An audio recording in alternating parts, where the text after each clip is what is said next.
Mount St. Helens, the biggest volcanic eruption in North America in nearly a century. Virtually all life for 200 square miles is wiped out.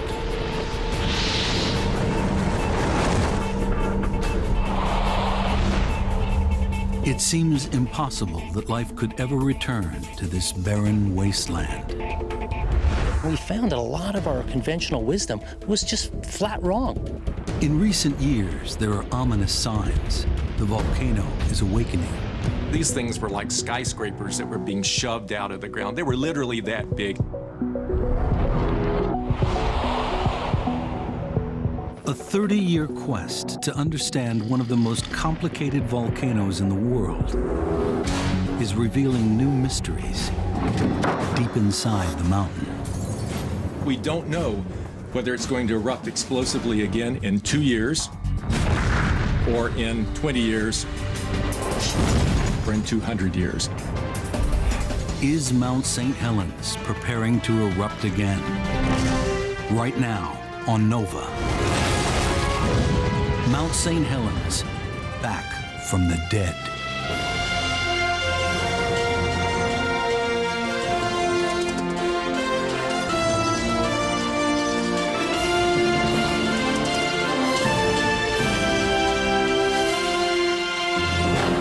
Major funding for NOVA is provided by the following: the David H. Koch Fund for Science, supporting NOVA and promoting public understanding of science, and the Corporation for Public Broadcasting, and by PBS viewers like you. Thank you.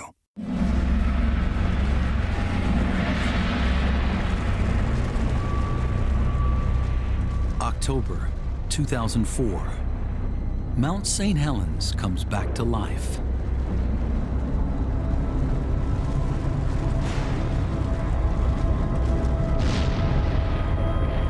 Steam and ash spew from the crater on the mountain's summit. We saw the boiling material come out of the ground. We saw that it was blasting up. It was dark and it was light at the same time. It made a plume that rose up over the rim of the caldera and came up to above our altitude to 10 or 12,000 feet. It's a frightening development.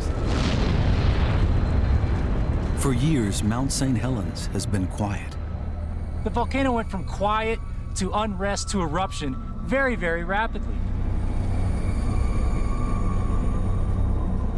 It could be headed for a massive explosion. It seemed possible that we were headed toward an explosive eruption. We didn't know.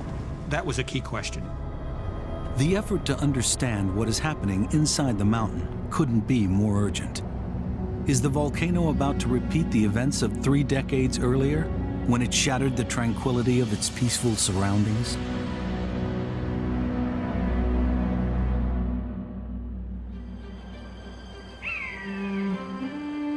Spring, 1980. Mount St. Helens is one of the major peaks in the Cascade Mountains. It's an area of outstanding beauty, rich in wildlife. For over 120 years, the volcano has been quiet. But in recent weeks, it's been rumbling. Nobody is sure what to expect. Then, on May 18th, 1980, a 5.1 magnitude earthquake rocks the mountain.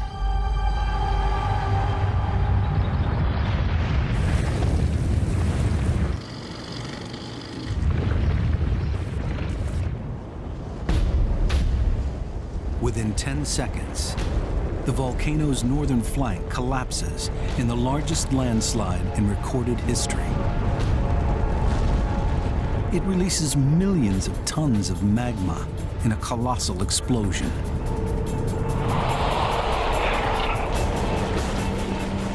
A cloud of searing gas and rock, known as a pyroclastic flow, races over the surrounding countryside.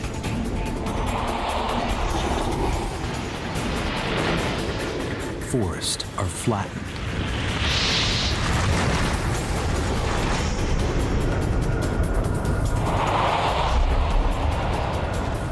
4 miles below the summit, an enormous lake is choked with debris.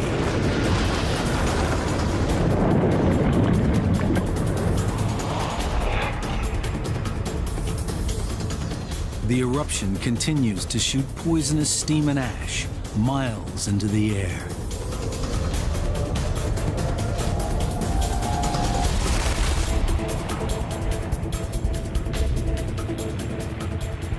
It was just, again, astounding is the best word to describe what happened in 1980 here at Mount St. Helens.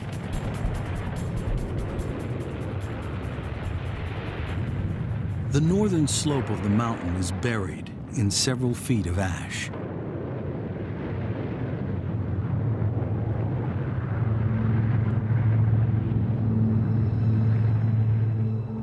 Virtually all life is extinguished. 57 people are dead.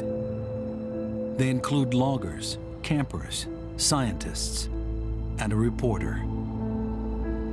Some are up to 13 miles away in areas considered safe. The plume of steam and ash rises miles into the sky for the rest of the day. The drifting ash cloud disrupts air traffic for hundreds of miles. The scale of the destruction is enormous.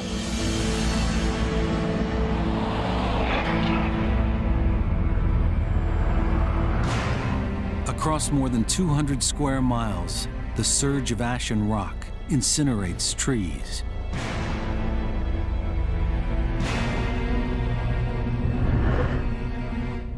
Thousands of birds from more than 100 species disappear. Billions of insects are gone. Deer and elk are wiped out.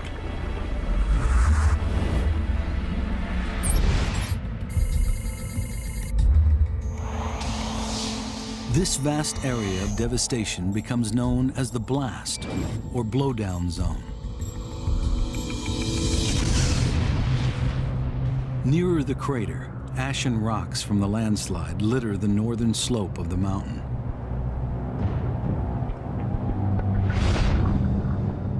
It looks like the moon. It's called the pumice plain. It's directly below the crater. 4 miles from the volcano, the enormous Spirit Lake is scarcely recognizable. The avalanche has lifted its bed more than 200 feet. The surface is smothered in dead trees. Hundreds of species of aquatic life, including insects, amphibians, and fish, are killed. It was black water, and it degassed and bubbled, and there was hot springs that were coming up. If you were to put your fingers into your wrist and wiggle them, you wouldn't even be able to see your fingertips. That's how grossly modified the water was. Mount St. Helens is now a lifeless jumble of shattered forest, rock, and ash. It's hard to imagine life will ever return.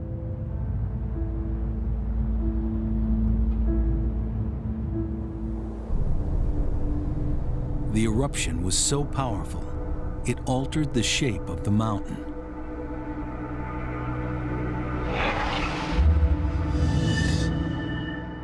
Mount St. Helens was a typical cone-shaped volcano, known as a stratovolcano.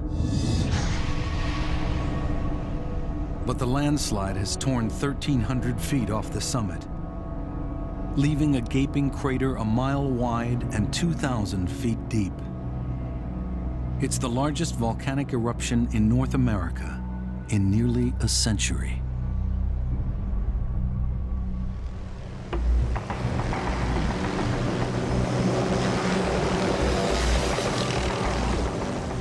Weeks after the eruption, scientists arrive at the crater.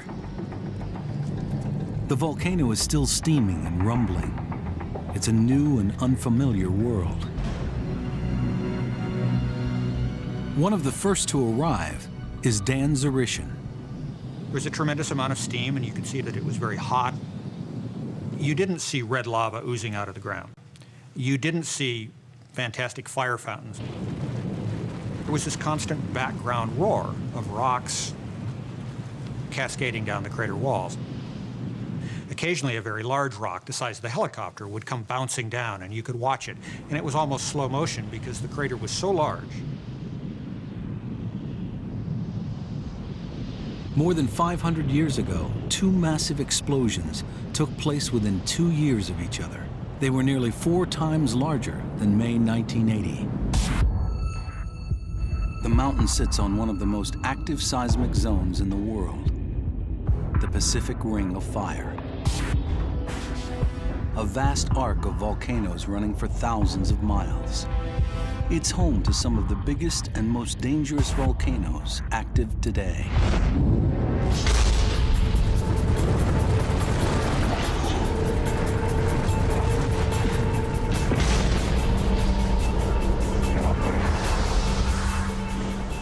Here, the enormous plates making up the Earth's crust are being squeezed together.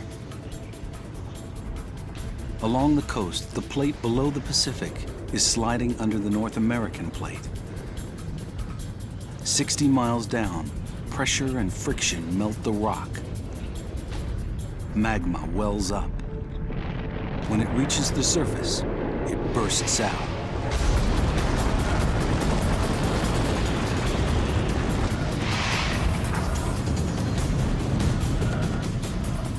But there are still many unanswered questions. Scientists' understanding of what triggers an eruption this massive is incomplete. And given the scale of destruction, they need to find a way to predict when it might happen again before it's too late.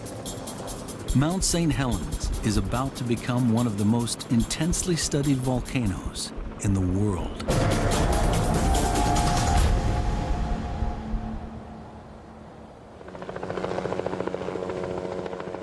The mysteries are not just geological. Biologists want to know if any life has survived and what its future will be.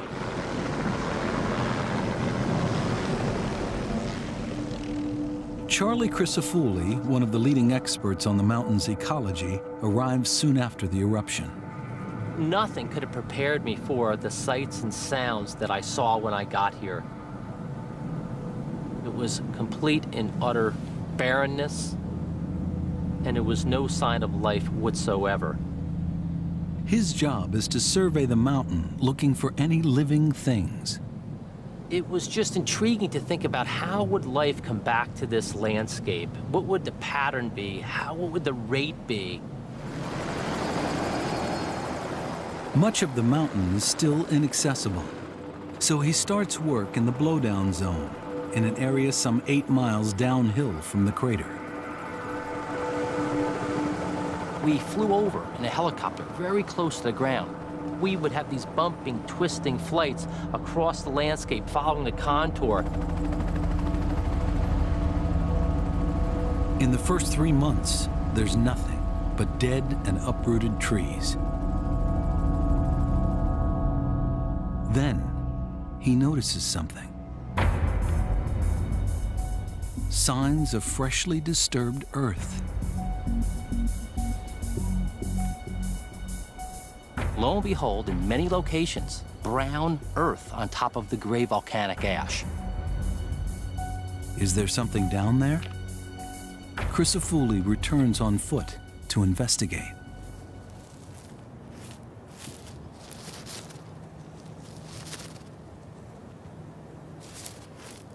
There, emerging from the ash, is a tiny burrowing animal. It's a northern pocket gopher. It was very thrilling. How can it possibly have survived when nothing else has? This tiny animal lives entirely beneath the ground, and so when the blast occurred, it would have been safely protected beneath a mantle of soil and may very well have survived in many locations. Over the following months, he finds more gophers. It appears that life is returning to the mountain just 3 months after the eruption.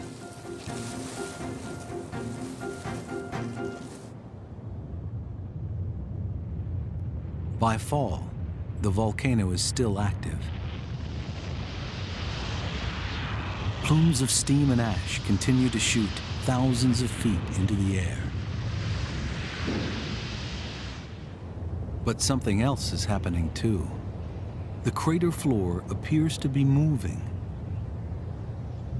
Is the mountain preparing for another major eruption? We would sometimes notice a crack that hadn't been there the day before.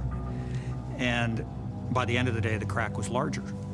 And you realize that the ground was moving beneath your feet. It's an unsettling experience to stand on the floor of a volcano that's visibly moving. If you stood and looked very, very, very carefully with a reference point in the background, sometimes you could see it move, but just barely. The scientists set up a time-lapse camera on a nearby ridge.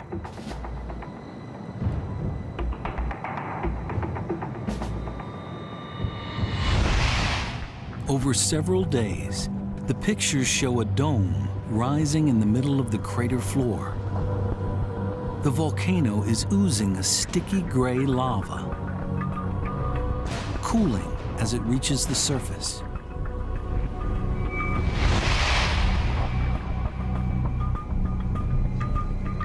Over several months, the dome grows larger.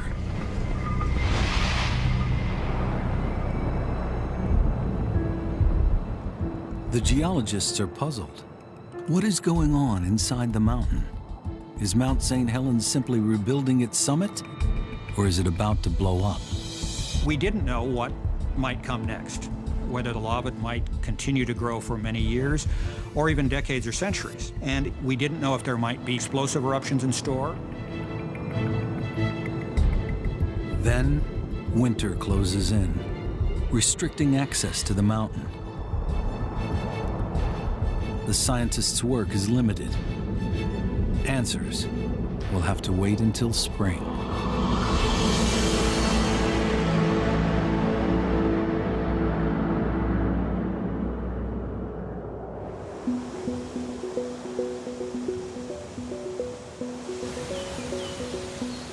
Spring, 1981. Nearly a year after the initial eruption, life returns to the hills and valleys of the Cascade Range. But on Mount St. Helens, the devastation of the previous year is still obvious. Despite the danger, Crisafulli moves closer to the active volcano's core. The pumice plain is buried in several feet of coarse ash. It's a dusty, barren wilderness. Life seems impossible. This is an area where super hot incandescent flows came down and killed all life that was here.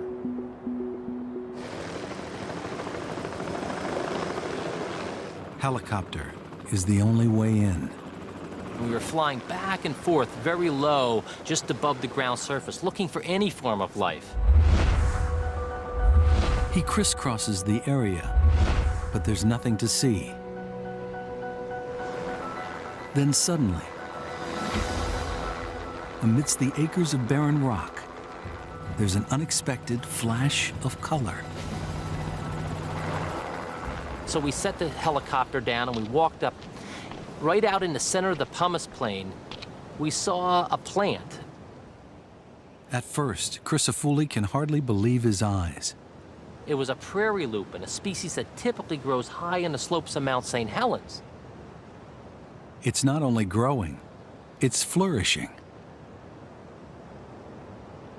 Not only had the plant established, but at that point was in full flower. And it was quite remarkable. When we saw the first one, we were very surprised. It's only 4 miles from the volcano's crater. It's the first sign of life in an area where everything has been extinguished. But how has the plant managed to grow in such a barren area? The answer is a special root structure that provides its own fertilizer. These are little factories where a bacterium works with the plant and provides nitrogen to the plant. In return, the plant provides the bacterium with simple sugars that it fixes through photosynthesis. And so this is a great relationship where you scratch my back, I'll scratch yours. This special process means lupins can grow in even the most inhospitable terrain. The lupin, like the gopher Charlie found earlier, is a pioneering species. It's really important in landscapes like Mount St. Helens because the volcanic material that fell on the ground tends to be really nutrient poor. The conditions are difficult, but can the lupin pave the way for other life to follow?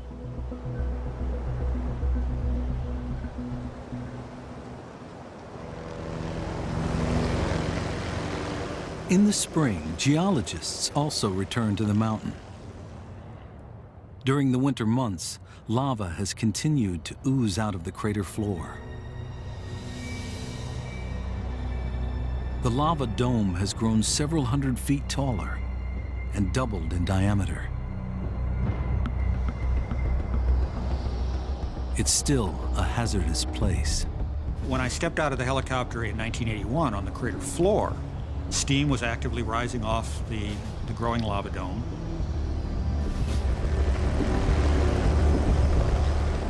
There was still a tremendous amount of noise.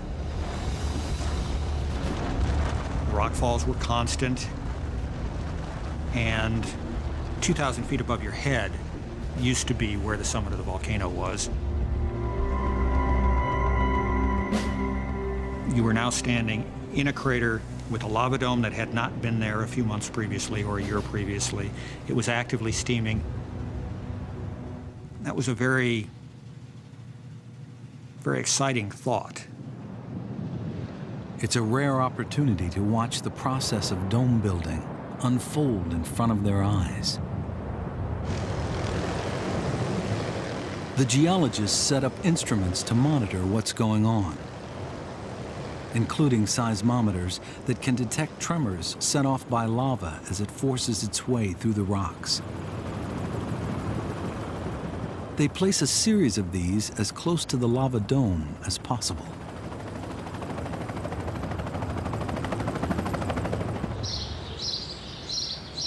At the Cascades Volcano Observatory in southern Washington, the seismic data pours in.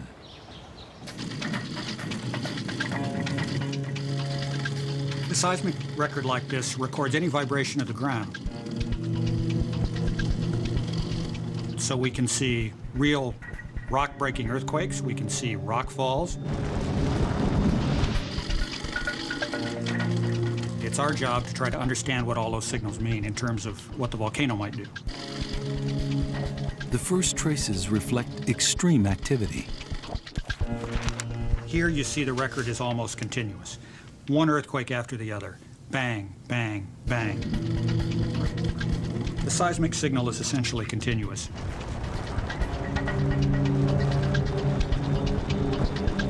The lava is breaking through rocks and flowing across the crater floor. Then, the seismic record reveals a cyclical pattern.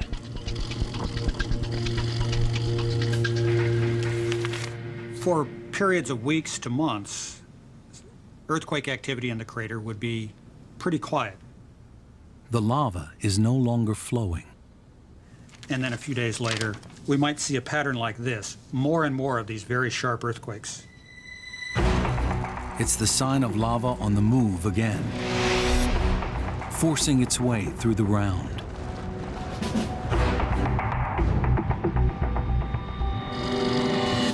Eventually, lava would make it onto the surface, maybe in just a couple of days, and we'd see a continuous record of ground shaking, both earthquakes and rockfalls.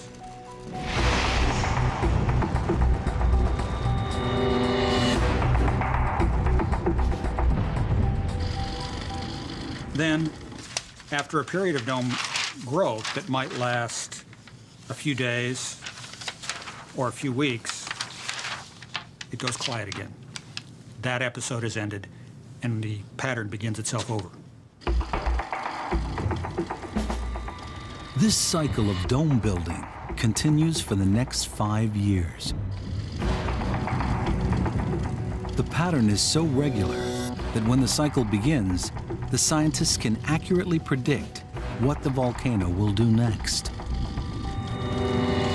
When the first rock-breaking earthquakes occur, they know it's only a matter of days or weeks before the lava starts to flow again. At one point, the dome reaches nearly 1,000 feet, almost as high as the Empire State Building.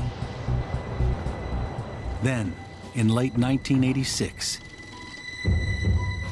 the seismographs go quiet.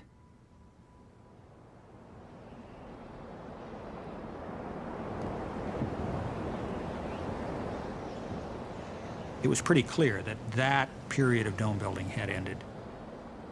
But for how long? Has the mountain gone back to sleep? It wasn't clear when the mountain had gone back to sleep now for centuries or whether it was going to just go back to sleep for a couple of years. It seems the pattern has changed.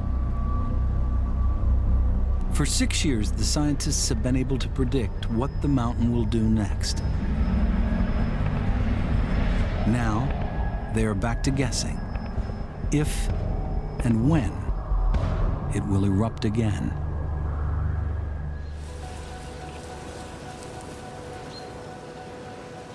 But even if the volcano has gone to sleep, the wildlife continues to bounce back.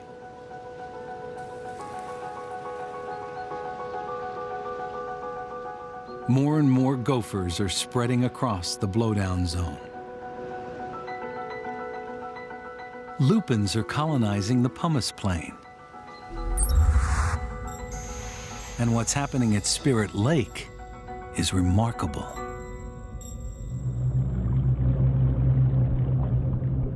The May 1980 eruption obliterated all visible life in the lake. The surface was smothered in a blanket of debris. In the murky water, there was an explosion of bacteria. There were a couple of species of pneumonia that were described, and also the disease, the bacteria that causes Legionnaire's disease, Legionella. And so many of us working in the lakes in the early days came down with a fever. The bacteria rapidly consumed the oxygen, making life impossible for any air-breathing organisms, including fish, amphibians, and insects.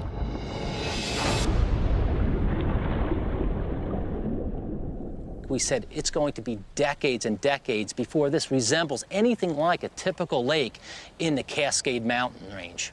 Well, we were surprised because that's not exactly what happened.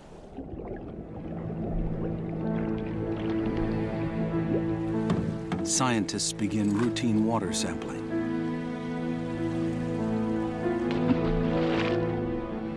It's a unique opportunity to see if and when life will return from the dead. At first, there's nothing. But as the debris settles, the water clears. Light levels improve. Then, 3 years after the eruption, there's a crucial discovery. Microscopic plants. They're phytoplankton, plants that turn sunlight into oxygen. They've been brought in by birds or blown in by the wind. They are the basic building block of aquatic life. Over the following months, as light levels continue to improve, the plankton population grows. In fact, between 1983 and 1986, 135 different species of these tiny plants had colonized the lake.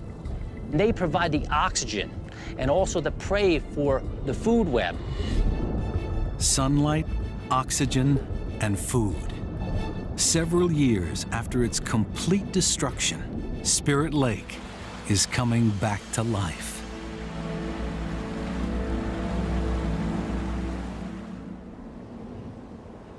Four miles away, the volcano remains quiet.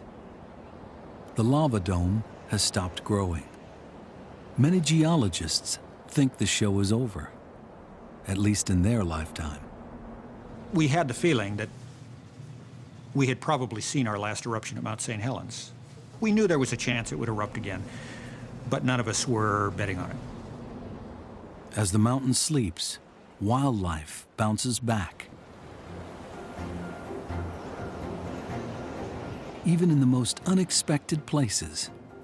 In one of the most devastated areas of the mountain, the Pumice Plain, a gopher is seen. It's surviving by eating lupin.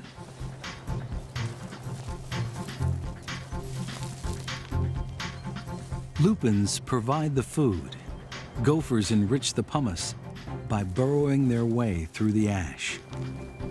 They mix in fresh soil and help new plants to spread.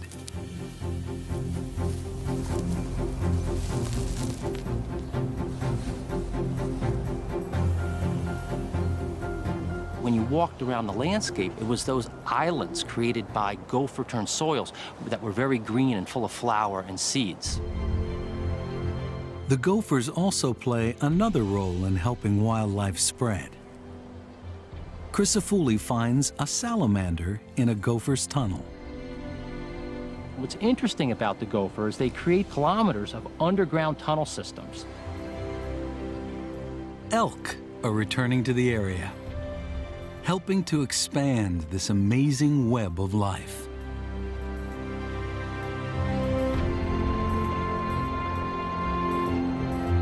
When elk move across the landscape, they collapse the tunnels, creating entranceways that salamanders and other amphibians can get access to.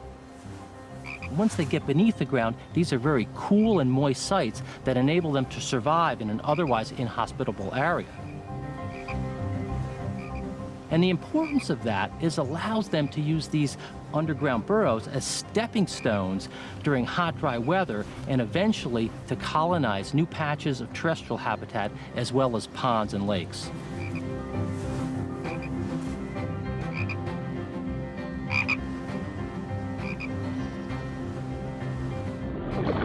Spirit Lake now teems with amphibians.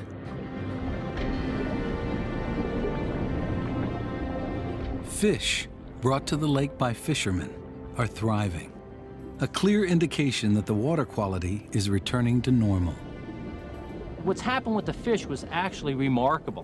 While we don't have a good handle on the total number of fish, we know from our snorkeling and surveys that the population is enormous.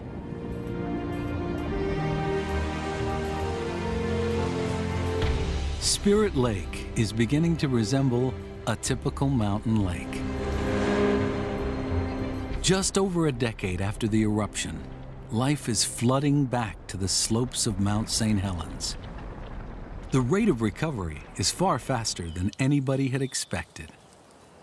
Clearly, our understanding of the ability of these organisms to disperse was greatly underappreciated.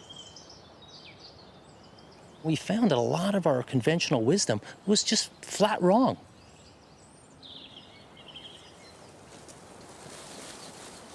Then, as life recovers, new threats emerge. In September 2004, the seismographs at the Cascades Volcano Observatory pick up a new series of tremors deep below Mount St. Helens. The volcano has woken up. John Pallister takes a helicopter to investigate. You could see the absolute beginning of the eruption. It was unusual, really unusual, to just happen to be there in a helicopter, the crater rim on the upwind side, so the plume was going away from us. Pallister has no idea how big this eruption will be. We saw the boiling material come out of the ground. We saw that it was blasting up. It was dark ash coming out and light steam coming out at the same time. It made a plume that rose up over the rim of the caldera and drifted downwind. The speed and suddenness of the eruption catches everybody by surprise. The volcano went from quiet to unrest to eruption very, very rapidly.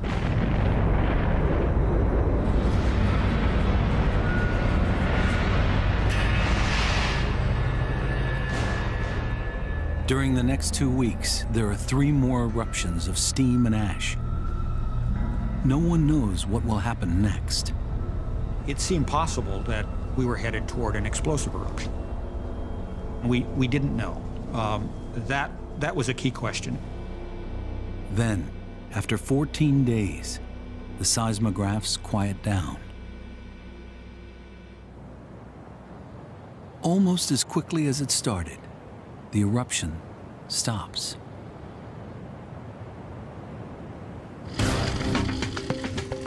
But then something strange happens. Over the next few weeks, the seismographs pick up a new pattern of tremors the geologists have never seen before.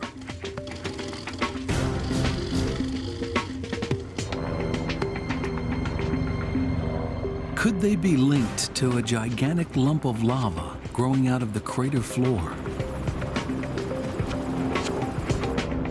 It was a huge, kind of recumbent spine, this big mass lying in the crater floor, some 300 meters or so high.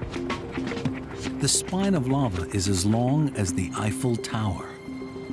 Everybody was just awestruck. To have this large spine just shoving up out of the ground was completely different and outside the experience of any of us here in the staff. Despite the risk, John Pallister goes in to take samples. We landed right next to it. And I was able to get out, helicopter helmet on, rapidly run up to the edge of the spine. It's an unbelievable sight. Had someone suggested to me that we make a movie of a lava dome growing that way, I think I would have said it's a little too fantastic. Let's make it more realistic.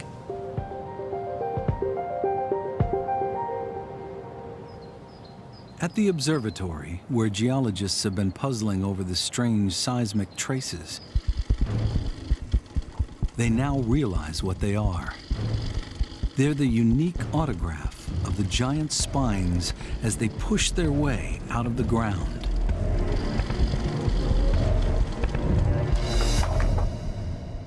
This is the seismic signature of solid blocks of rock grinding their way through the volcano, coming out onto the surface. As they do, they make these small seismic signals, one just like the other, just like the other, very repetitive. We came to call them drum beats. The drum beats continue for several years. Spine after spine of solid lava emerges from the crater floor. It's unlike anything geologists have seen on Mount St. Helens. Now, spine doesn't do justice to these things. These things were like skyscrapers that were being shoved out of the ground. They were literally that big. Sometimes the blocks grow at a rate of 16 feet a day. Then they collapse. Seen through a time-lapse camera, one solid lump of lava after another pushes up through the crater floor. The process is mystifying. What do the spines mean? Why was the eruption in 2004 so different than the style of eruption in the 1980s? Why in the 1980s did you have this more fluid lava that created these sort of short, stubby lava flows that came out and built the lava dome? Whereas in 2004, you basically had solid rock being pushed up in the ground. There's one urgent question. Is the volcano building up to another major eruption? Trying to make sense of what was going on was a challenge. Trying to understand how the eruption was going to progress was a challenge. We had lots of discussions about whether or not it was going to be an explosive eruption, whether it was going to be another dome-building eruption. There is one way to find out. Analyzing samples of the lava might explain the mysterious solid blocks and what they mean for the future.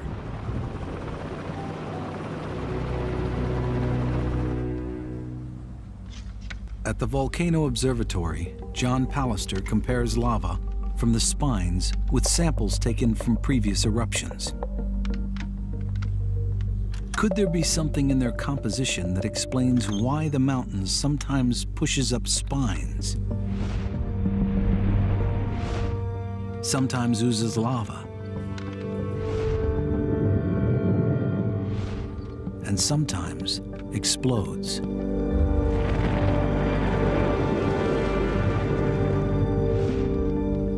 Pallister begins with a sample of the lava that erupted so explosively in May 1980.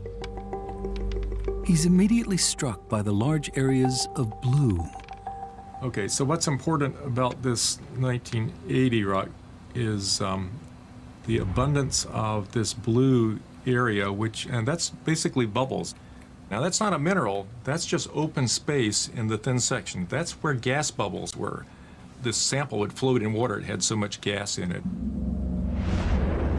The gas comes from water, a component of the magma. As magma rises, changes in pressure turn the water into gas. The gas pressurizes the magma. It's what gives volcanoes their explosive force. 1980 had a lot of gas in it, so it exploded, tore itself apart in a tremendous explosive eruption.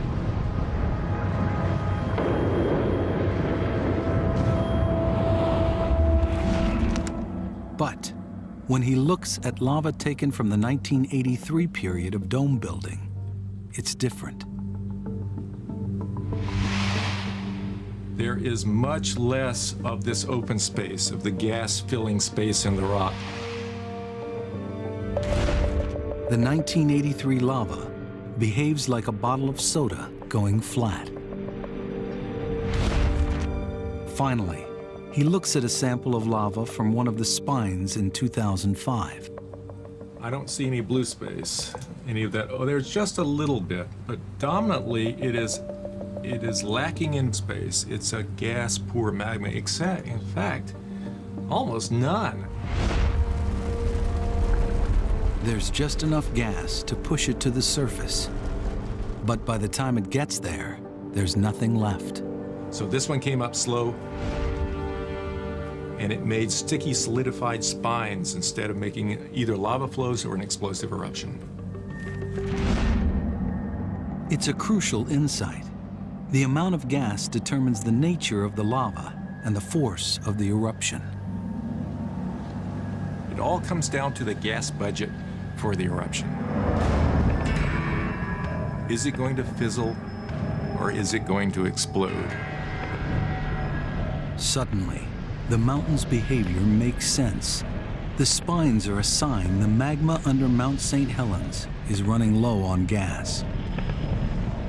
Then, in 2007, as if to confirm this new insight, the familiar drumbeat seismic traces vanish completely. No more spines appear. The lava below the mountain has finally run out of gas.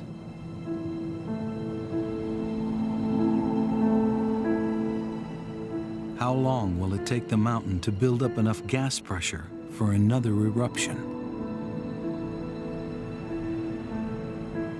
I think that's the most important question we have to answer.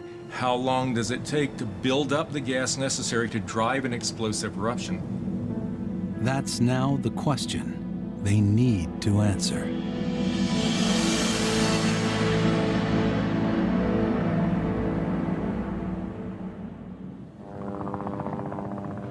Geologists go back to the mountain to look for clues.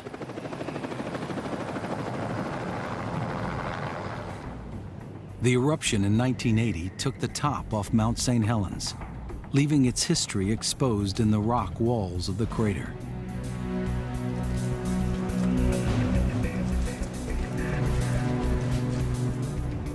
Most of the important previous eruptions are marked by different colored bands.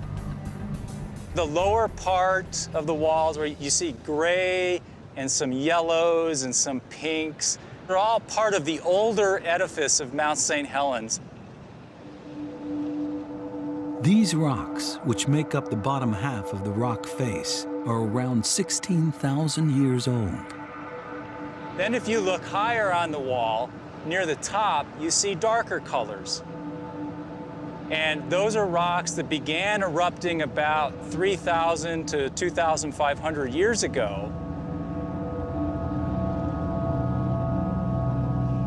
So by looking at what we call the stratigraphy and this magnificent exposure of the rock types in the crater walls, we can piece back the puzzle and understand the history as far as eruptive activity at Mount St. Helens. Do the rocks give any indication how long it takes to build up enough gas between eruptions for the sleepy mountain to awake again?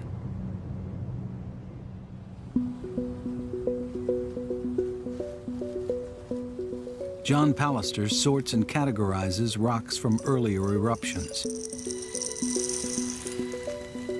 He checks notes and photos to try and determine how often the mountain has erupted violently.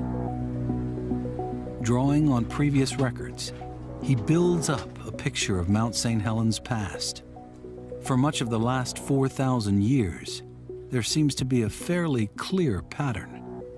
If we look at the number of big eruptions over the length of time the volcano's been active, you might say that there's one roughly every 1,000 years, a big eruption. So from our context here, we could say that it takes on the order of 1,000 years to build up enough gas to get a really large eruption. The record suggests some of these eruptions have been huge. More than 10 times larger than 1980. Potentially enveloping vast areas of Washington and Oregon. But that would imply that the next really big one isn't due for about another century. Except for one little detail around 500 years ago. In 1479 AD and 1482, there were two very large eruptions.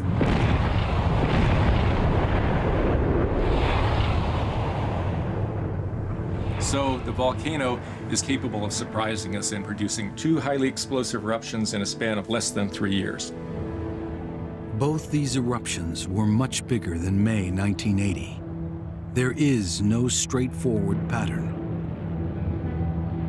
Mount St. Helens can pause for 1,000 years between big explosive eruptions, or it can pause for 3. These results have left geologists with one certainty and a number of questions. First of all, we expect this volcano to erupt again. Has repeatedly in the past. There's no reason to think it's going to sleep in forever now. There will be another eruption. But nobody can determine when or just how big it will be. We don't know whether it's going to erupt explosively again in 2 years, or in 20 years, or in 200 years. That's an area that needs a lot more work, a lot more research to understand, and it is of fundamental importance to being able to forecast and to save lives and to save property.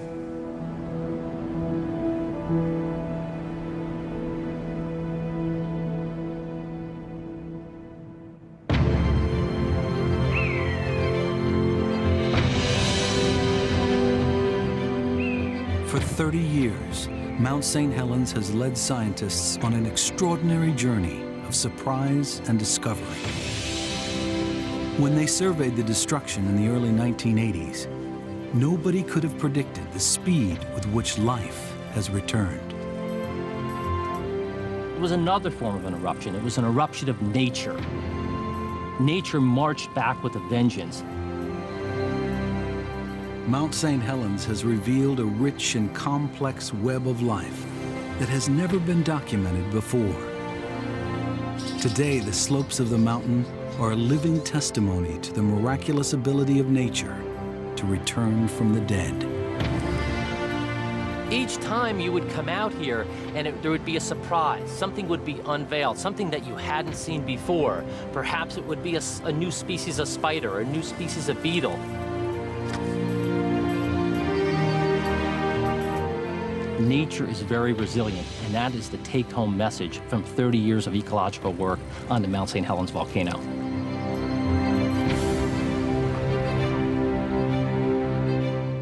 But as nature bounces back, the mountain still broods overhead. It's like a ticking time bomb waiting to destroy life all over again. Based on the history of this volcano, we know it's been extremely active, and it's not a matter of whether if it will erupt again, it's a matter of when it will erupt again. When will it reactivate? When will it reawaken? These are questions scientists are still wrestling with. We have yet to find a silver bullet, a magic thing that we can measure that tells us when the volcano is going to turn on. Mount St. Helens will erupt again. The only questions are when and how big that eruption will be.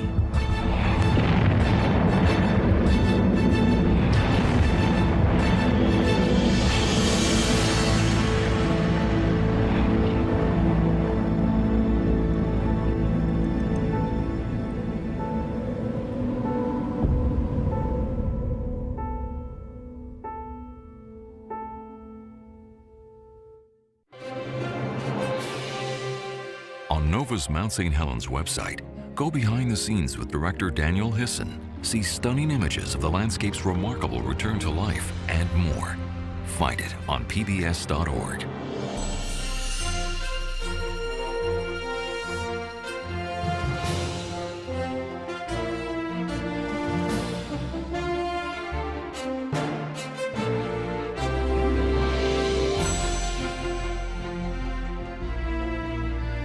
This NOVA program is available on DVD at shoppbs.org or call 1-800-PLAY-PBS.